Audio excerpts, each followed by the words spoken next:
এই দেখো বন্ধুরা, আজকের করব দুধে হিমচের ভর্তা। তাই আমি দুধে হিমচে তুলতে চলে এসেছি। এই দেখো, ঝুড়ি নিয়ে চলে এসেছি, দুধে হিমচে তুলে নেব। এখানে অনেক দুধে হিমচে আছে।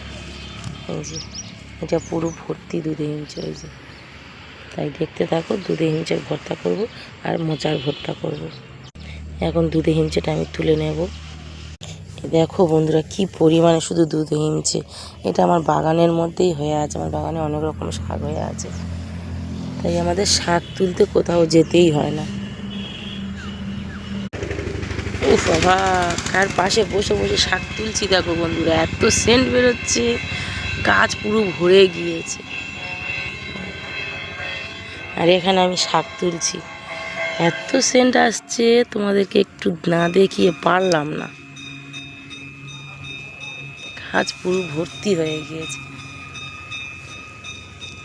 এটা কি ফুল গাছ, একটু কমেন্ট করে জানিও তো বন্ধুরা।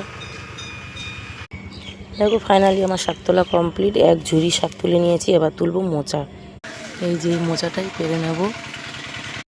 এই যে মোচাটা নিয়ে চলে এসেছি। এখানে আর একটা মোচা আছে, কিন্তু এটা আবার অন্যদিন করবো, এখন পারবো না। এই যে চলে এসেছি, শাক আর মোচা বেছে কেটে নেবো। মোচাটা কেটে নেবো, শাকটা বেছে নেবো। এই দেখো, এই যে এইরকমভাবে মাকড়সার জালি বেঁধে আছে, ঠিক আছে। এই যে কেটে বেছে ধুয়ে নিয়ে এসেছি। প্রথমে মোচাটাকে সিদ্ধ বসিয়ে দেব। এই যে আমার জল গরম হয়ে গিয়েছে, এবার এতে একটু হলুদ দিয়ে মোচাটাকে সিদ্ধ বসিয়ে দেব।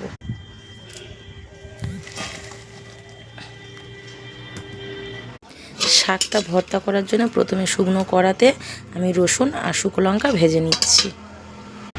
মোচাটা সিদ্ধ হয়ে গিয়েছে, নামিয়ে নিয়েছি। কতটুকুনি হয়ে গিয়েছে দেখো। কড়া গরম হয়ে গিয়েছে, কড়াতে তেল দিয়ে রসুন শুকনো লঙ্কা ভেজে নেব। এই যে ভাজা বসিয়ে দিয়েছি, একটু এরকমভাবে চিমটি করে ফোড়ন দিয়েছি। এই যে মোচা ভাজা আমার কমপ্লিট। সিদ্ধ মোচা কড়াতে দিলেও জল ওঠে, এরকম ঝরঝরে করে ভেজে নিতে হবে। এই দেখো, শাকটাও আমার সুন্দর করে সিদ্ধ ভাজা হয়ে গিয়েছে, এবার এটাও লাগিয়ে নেব। এই যে শিলবাটায় বসে পড়েছি, শিল ধুয়ে নিয়েছি। আর এই যে সব উপকরণ, এই কটা একসঙ্গে পেটে নেবো, আর এটা একসঙ্গে পেটে নেবো।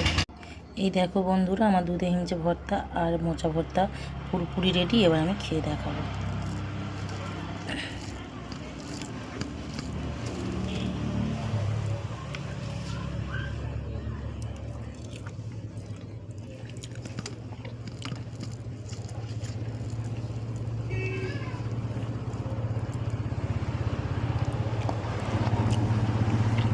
তো ভিডিওটা আজ এই পর্যন্ত। একটু প্লিজ সাবস্ক্রাইব করে পাশে থাকবেন।